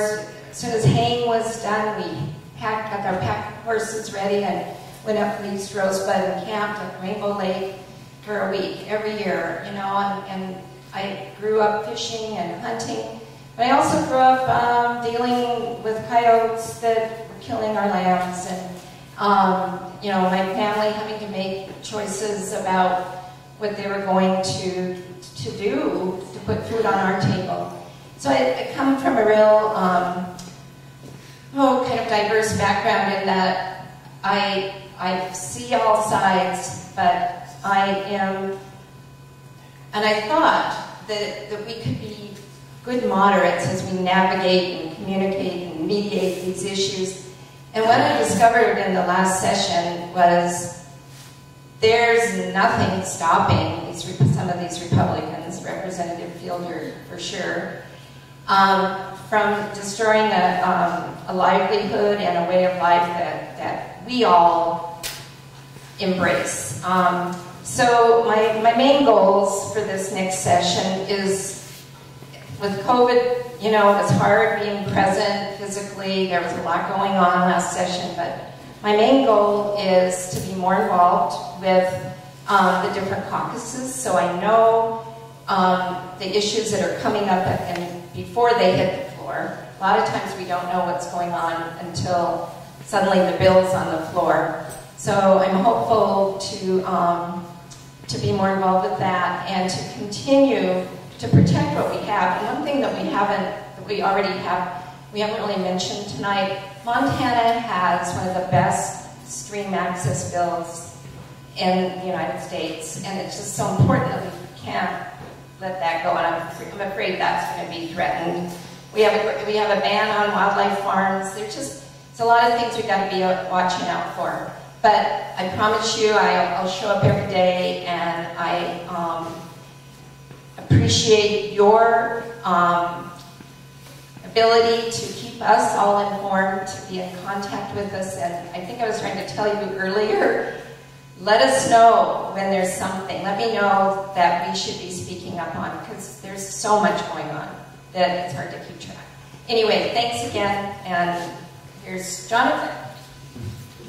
Thanks. Yeah, I'll keep this brief, but I think I agree with what you've all been saying. I think in thinking about and legislating on wildlife issues, that the two things that we just need to hold the GOP accountable to, but hold everybody accountable to, is the fact that the government manages wildlife as a public trust resource.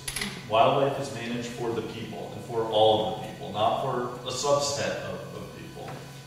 And that science is the basis of wildlife management and conservation.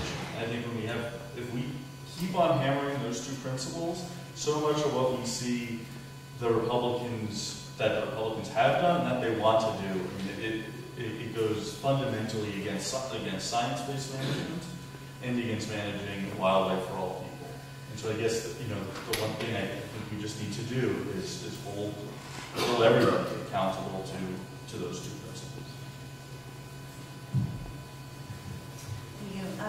I was born and raised in Montana. My heart is truly here, and I have nothing but awe and respect for all of our wildlife. Even to hear that, people just want to kill these animals, like I just can't imagine, because every time I see a deer, I'm excited, even though I've seen hundreds of deers. So it's really important to me that we maintain that, and I will do my best to protect wildlife, to protect the environment, if I am elected into the position. I also really feel it's important to advocate for the people that you're representing. So to listen to your constituents and bring that forward, and to really fight for their wants and needs. Thank you.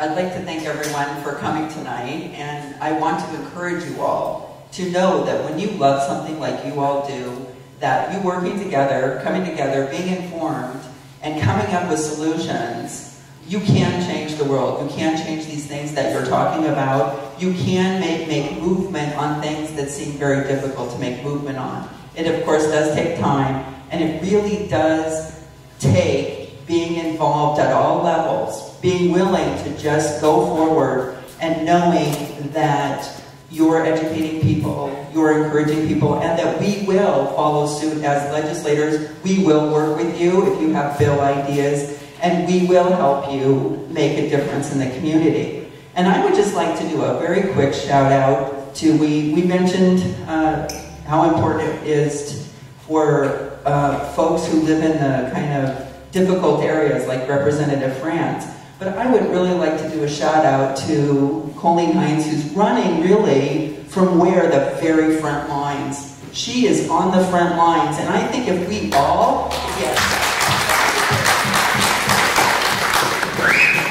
I think we should look at it as a rural initiative. Now, I was born and raised in Montana, and I have relatives actually throughout Montana, so I feel like I've been on those front lines trying to encourage my counterparts in the rural areas to recognize the issues that we have in common. But Coleen Heinz is running, and maybe we all should go one day and just help her and make a difference in her community if she'd like us to. But in any event, I call it the Rural Initiative. Let's all reach out as far as we can to our rural counterparts and see what we can move forward.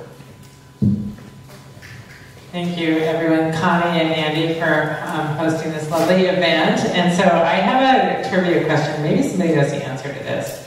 I always thought that the Meadowlark song was different at every about 50 miles. Has anybody else ever heard that? Yeah, so growing up in Eastern Montana, the Meadowlark was always this just really powerful song. And then when I hear it in the spring, I'm always reminded of, let's have the communities of the Meadowlarks, right? In some way. But it just touches Montana in such a profound, deep way. So I think we're facing two existential threats to our democracy and to our climate that have profound impacts on everyone, every creature, large, small, and I think those are where we need to make changes. The Ruby River was 85 degrees last summer. On the Big Hole River, when I was campaigning down there, they said that the water's low, the trout are dying. What are we going to do? They want answers and help. But how are we going to get there? This is great, and you all are showing an incredible commitment by being here tonight. But there are, somebody help me here, how many seats are unopposed in the Montana Legislature? 27 total? Something like that? And some of these, 25 of them I know for sure, because I did this, are people who voted against a woman's right to have an abortion. Different issue, I get that. But these are unopposed legislative seats. So, Andrea, great shout out for Colleen. I know I've been up there with you in Sanders County. And, it takes somebody who has a boatload of siblings. But There are 7 days left to get on the ballot as an independent. And it is not overwhelming to get the signatures required. So in any one of those 27 places, you can be on the ballot as an independent through November, and being on the ballot gives you a forum from which to speak, and you can change the narrative. So the things that Tom is saying, and the things that Connie is saying, and what Shane is talking about. I was up at the CSKT last weekend with that restoration of the bison range. What an amazing day and process. You can change the narrative, and that has to happen. We have to hold people accountable because our democracy requires it. So democracy is not a default form of government. We will not have it unless we fight for it, unless we act for it, unless we live it every day. We are going to have the autocracy and the wealth inequality of the Gianforte administration, who spent $20 million getting elected, and the Wilkes brothers. That's what they want. They don't want to have a different outcome here. So unless we're willing to stand up and get a lobby that's as powerful as the one that allows something like what happened in Texas to happen, we need to be that powerful. We need to have candidates in every seat, running for every race. And I do think this is a time and a moment for a call to action. This is no longer about talking. We have to act. So that's my ask to all of you. Find a way to act. Thank you so much. Thank you, Monica. And thank you to Footloose Montana and everyone who's here doing the hard work in the legislature. I don't envy it, which means it's actually difficult. And so I think everyone owes you thanks for what you do in your community. And I've been there once, and honestly, I never want to go back. I will say, and with apologies to Footloose Montana, we're running for a federal race here, and this is somewhat different, but I do think it matters that we speak to this issue. We started with a moment of silence for what happened to the children of the 2 teachers in Uvalde, Texas.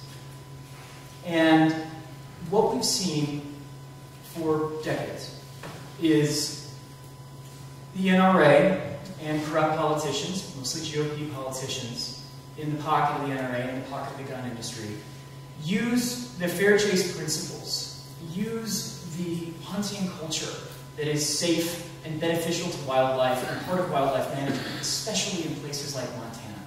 They take the good name of people who hunt, people who fish, especially people who, states that use hunting as part of wildlife management.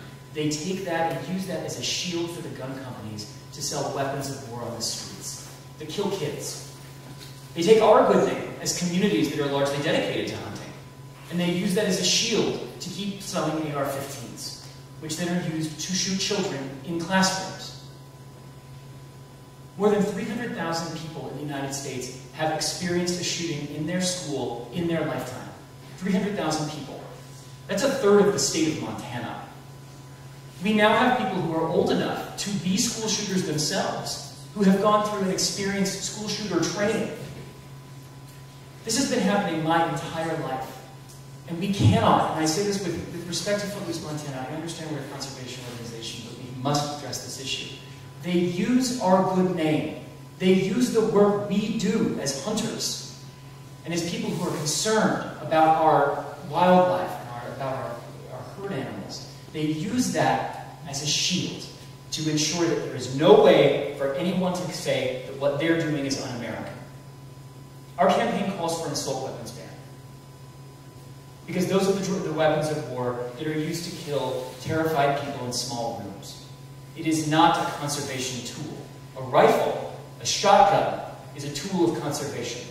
An AR-15 is not. It is a weapon to kill humans.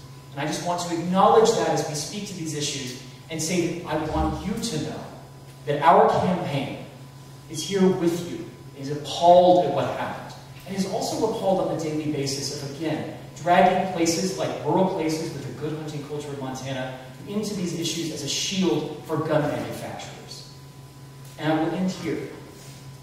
Any campaign that's not calling for an assault weapons ban does not have the good interests of the children that are in schools every day at heart.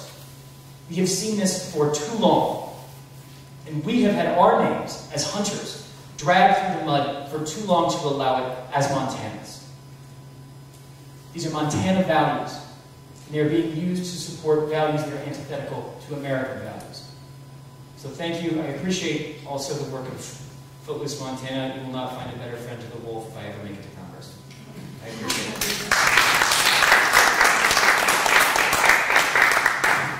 Well, I would like to thank you for inviting me, Steve, and to have this chance to say a little something about Sanders County. I grew up in Minnesota, 12 brothers and sisters, and we lived on a farm, a Minnesota dairy farm, and we lived outside. I mean, from the morning till night. And that's where my best fun ever was. And when I got a nursing degree and a Vietnam veteran for a boyfriend, we were going to the mountains. And we got a Foxfire book and read how to build a log cabin and lived without electricity and running water and had a couple babies in the woods. And so I can set the bar for myself that I'll go with a farmer's plans to do what I want to do. And so I might feel a little bit like the butterfly in South America, just flapping my wings, but knowing somewhere in Montana they're going to feel that breeze. So I'm going to have to, I will put Paul Fielder down just to save the world. So.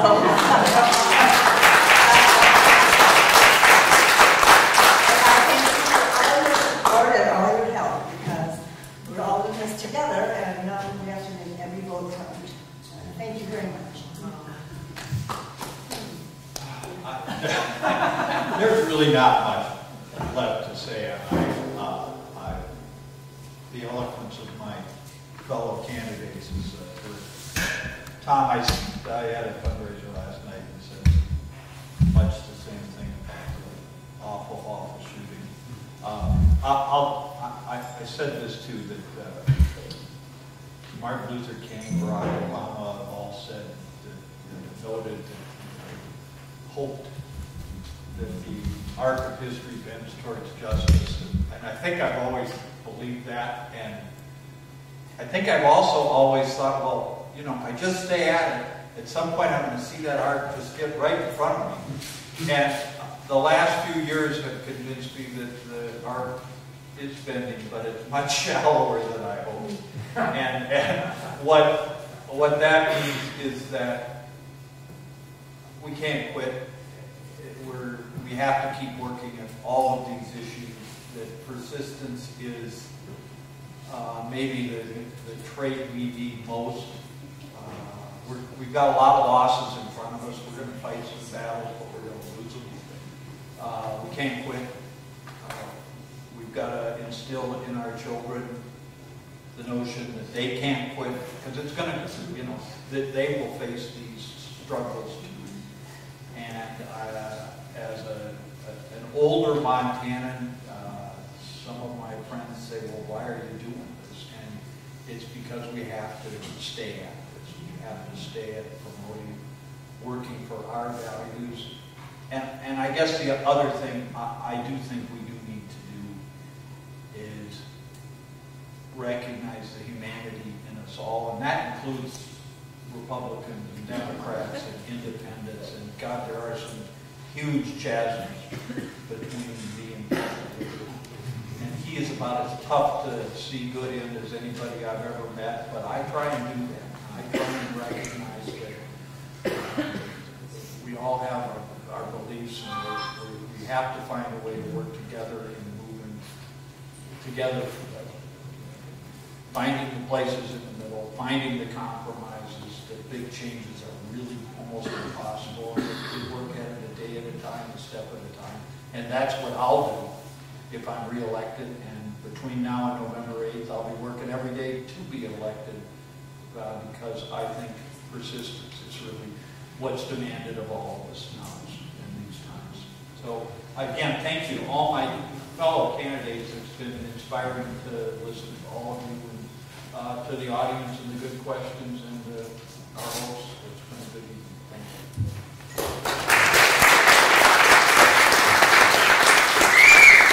Thank you all.